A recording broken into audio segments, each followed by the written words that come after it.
जुड़ते हैं उनके संदर्भ में आपने परिचय दिया। एक तरह से हम कह सकते हैं कि पूज्य देवी प्रिया किशोरी जी के साथ इस पावन अनुष्ठान में उनका पूरा का पूरा परिवार सहभागी है। अब हम जानना चाहेंगे कि आपने क्या शिक्षा ली और इतनी छोटी आयु से आपके मन में ये संकल्प क्यों जागा कि आप आध्यात्मिक और धार्मिक संबल देने के लिए और संबल पाने के लिए इस मार्ग का चयन किया? जी, विलम्ब तो बहुत हो गया इस मार्ग में आने के लिए, क्योंकि मेरे नाना जी हैं श्री शंकर लाल तिवारी जी, गोसलपुर में शिवदत्त जी महाराज के मंदिर में सेवा दे रहे हैं इस समय। जब मैं लगभग 3 या 4 वर्ष की थी तब वे मुझे गीता का पाठ कराया करते थे। गीता के श्लोक उन्होंने लगभग 2-3 अध्याय मुझे याद करा दिया था और मैं मुहावरे बोलने लगी थी संस्कृत के सारे श्लोक। परंतु अब जैसे जैसे पढ़ाई बढ़ी, स्कूल में प्रवेश हुआ और सारी पढ़ाई की मैंने, पढ़ाई तो फिर काफ़ी की, स्टेनो, DCA और BSc सोशल वर्क भी डिग्री ली है मैंने और अभी संस्कृत से MA कर रही हूँ। तो पढ़ाई भी चलती रही और बचपन में अब इच्छा थी नाना जी की, उन्होंने बीज बो दिया था मेरे मन में, तो उसे पूर्ण करने के लिए मेरे मन में था कि पढ़ाई तो कर रहे हैं जो ज़रूरी है, आज के समय में पढ़ाई का होना बहुत ज़रूरी है, शिक्षित होना और ग्रेजुएट होना भी, क्योंकि प्रवक्ता भी बने और पढ़े लिखे ना हो तो थोड़ी समझ कम हो पढ़ने का जाए। एक अलग विज़न मिलता है। जी। शिक्षा एक हमको बहुत बड़ा हमारे को विज़न देती है, जिससे आप अपने चाहे धर्म ग्रंथ हों, चाहे आपके सांसारिक और सामाजिक जो स्थितियाँ होती हैं उनको देखने का एक नज़रिया देती है। इसलिए शिक्षा और पे इससे एक संदेश ये भी होगा कि कथा प्रवक्ता हैं तो केवल प्रवचन नहीं कर रहे हैं, हम भी शिक्षित हैं, तो हमारे देश की नारियां जो और हैं जो शिक्षित नहीं हो पा रही हैं या उनके मन में ये है कि कोई अन्य कार्य करने के लिए हमें शिक्षा आवश्यक नहीं है, तो ऐसा बिल्कुल भी नहीं है। हमें अपनी शिक्षा पूर्ण करनी चाहिए, जितना भी आपकी सामर्थ्य हो, जितना भी आपको लगता है कि पढ़ना चाहिए, जितना से जितना ज़्यादा हो, जितना आपका अध्ययन पठन पाठन होगा, आपके विचार करने की शक्ति, दुनिया को देखने का नज़रिया और अच्छा होगा। बहुत सुंदर विचार और बहुत सुंदर भाव आपने दिया।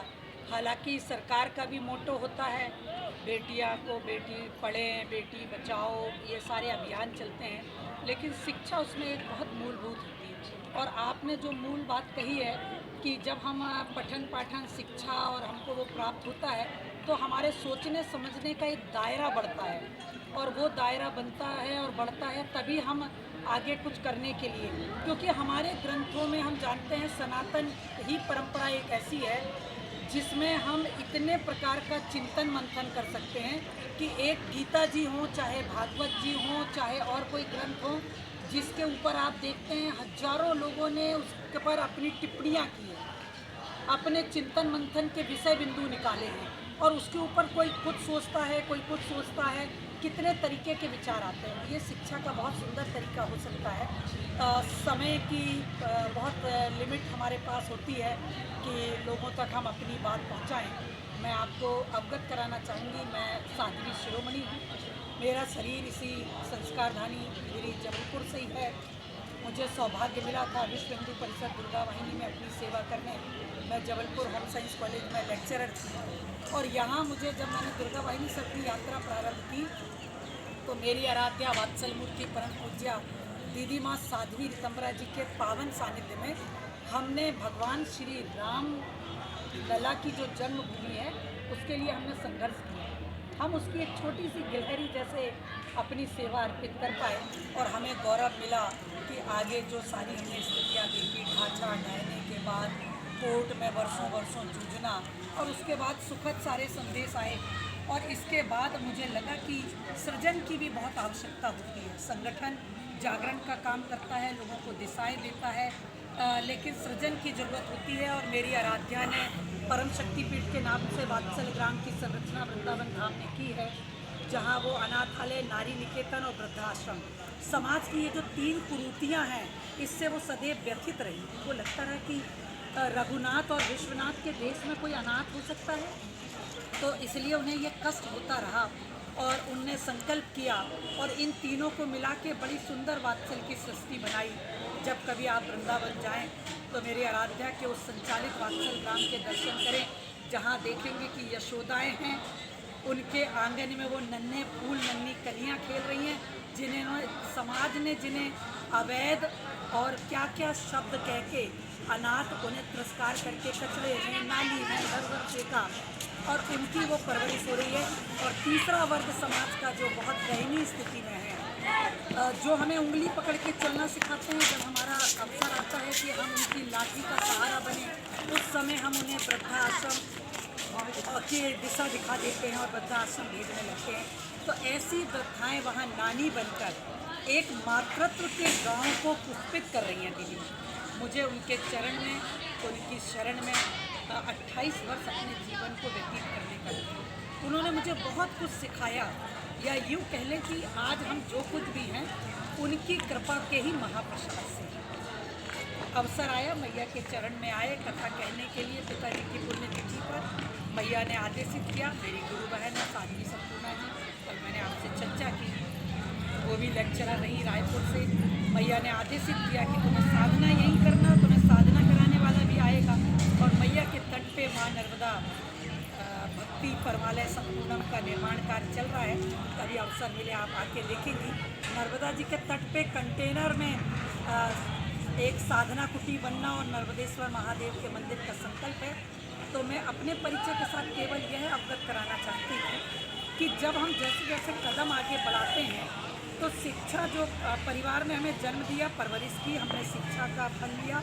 शिक्षा प्राप्त करके फिर जब हम आगे बढ़ते हैं, तो आगे बढ़ने में एक जो हमारा स्थान आता है कि ग्रस्त में प्रवेश कर लेते हैं, और हम लोगों का जीवन ग्रस्त की जगह ये महाग्रस्त, जहाँ हम संसार को पाते देने के लिए। आपने बहुत पावन संकल्प किया, आपके परिवार की पुण्य थी, आपके दादाजी ने आपके जीवन में जो मूल मंत्र को उन्होंने प्रवाहित किया, जो आपने कहा बीजारोपण किया, वो बीजारोपण से आज एक विशाल वृक्ष के रूप में आप समाज को पाते दे रही हैं। वंदन है आपका। शिव सरिता प्रेरणा पथ, हमारी मैया और हम फेसबुक लाइव आपके संग, इसके पीछे हमारा एक ध्येय है, क्योंकि ऐसे तो बहुत लाइव चैनल हैं, उसकी तुलना में हमारी तो कोई मिसाल है नहीं, लेकिन मैया के चरणों में हमारा संकल्प है कि ऐसी विभूति, ऐसी बेटियां, ऐसे बेटे, ऐसे जन जिन्होंने अपने जीवन को दांव पे लगा रखा राष्ट्र और समाज के लिए, उनको मैया के इस आंचल के साथ उनकी वाणी सब तक जाए, ये गौरव का विषय होता है। तो आपने दोनों पक्ष बहुत खूबी और बहुत सुंदर बताए। आपकी कथा के कुछ रसमयी प्रसंग को हमको भी सुनने का कल अवसर मिला, हमने उसे सुना। लेकिन मैं एक और आपका ध्यान आकर्षित करते हुए ज़रूर चाहूँगी कि आप देख रहे हैं इस समय जो चैनलों पर और आसपास हमारे जो घटनाएँ घट रही हैं, वो बहुत हम सबको तकलीफ़ में, कष्ट में डालने वाली घटनाएँ घट रही हैं। कम उम्र की बेटियाँ, छोटी छोटी बेटियाँ, उनके साथ जो बलात्कार जैसी हिंसात्मक क्रूरता जो हो रही है, केवल उनका दैहिक शोषण ही नहीं हो रहा, उसके बाद उनको मारने के लिए जो यत्न प्रयत्न किए जाते हैं, हमने वहाँ से देखा था। दिल्ली में, नोएडा में जो घटना घटी थी, और वहाँ से लगातार चली कि लोगों ने कितनी क्रूरता का स्तुति की है, और आज पूरे देश में वो बड़े पैमाने पर फैला हुआ है। नन्ही सी बच्ची होती है, 2 साल की, 2 महीने की, 6 महीने की, और 70 और 80 साल की एक वृद्धा भी होती है। उस वृद्धा के साथ की भी स्थितियाँ बनती हैं कि उस वृद्धा के बाद भी हमारी स्थिति ये बन जाती है, उस वृद्धा के साथ भी हमारी स्थिति ये बन जाती है कि लोग अपनी घिनौनी हरकतों से बाज नहीं आते। मैं चाहूँगी कि निसंदेह आप कथा में, ये प्रवचन में अपनी बात कहती होंगी, लेकिन आप इन घटनाओं से कितनी पीड़ित हैं, और राष्ट्र के नाम, देश के नाम, बेटियों के नाम, परिवार के नाम क्या संदेश हैं? देखिए, ये घटनाएं तो मुझे ही नहीं, देश की हर बेटी को पीड़ित करती है और समाज के हर व्यक्ति को पीड़ित करती है, क्योंकि घटनाएं होती ही ऐसी हैं मेरा समाज को बस एक ही संदेश है कि जितने भी व्यक्ति हैं, जितने भी परिवारजन हैं, अपने घर के बालकों को बचपन से ही धर्म की राह पर चलना सिखाएं, उन्हें धार्मिक बनाएं और हमारे शास्त्रों का अध्ययन कराएं। कहीं कथा हो रही हो तो सुनाने ले जाएं, जिससे उनके विचारों में परिवर्तन होगा, उनके विचारों में ऐसी कुप्रवृत्तियाँ नहीं उत्पन्न होंगी। जब वो पहले से ही बचपन से ही उनकी नींव में धर्म भर दिया जाएगा तो ऐसी जो बुरी घिनौनी हरकतें उनके दिमाग में आती हैं वो आना शायद बंद हो जाए। और अगर ऐसा होता है तो ये संकल्प है हमारा कि हम अपने मंच से, व्यासपीठ से सदैव ये आग्रह करते रहें और करते हैं कि सभी अपने बच्चों को, वृद्ध आए ना आए लेकिन बच्चों को जरूर कथा में लेकर आएँ और उन्हें ये शिक्षा दें कि हमारे सनातन धर्म को लेकर चलना है, अपना भविष्य देखें। क्योंकि जो ये कार्य करते हैं, जिसके साथ होता है उसके भविष्य को तो दिक्कत होती ही है, उसका भविष्य तो अंधकार में जाता ही है। उससे भी ज़्यादा तकलीफ उसे होती है जो इस कार्य को अंजाम देता है। तो उनके भविष्य की भी चिंता हमें है, क्योंकि वे भी हमारे देश के नागरिक हैं। बहुत सुंदर बात कही आपने, क्योंकि जब कोई बच्चा, कोई व्यक्ति, कोई भी इस तरीके के अपराध में सम्मिलित होता है, उसको शारीरिक मानसिक जो यातना प्रताड़ना मिलती है, सज़ा मिले, फांसी दे दें, लेकिन उसका परिवार भी जीवन पर्यंत एक बदनामी के साए में रहता है और वो बहुत दुखद है। आपने बहुत अच्छी बात कही कि संस्कार एक ऐसी घुटी हो सकती है और होती है कि वो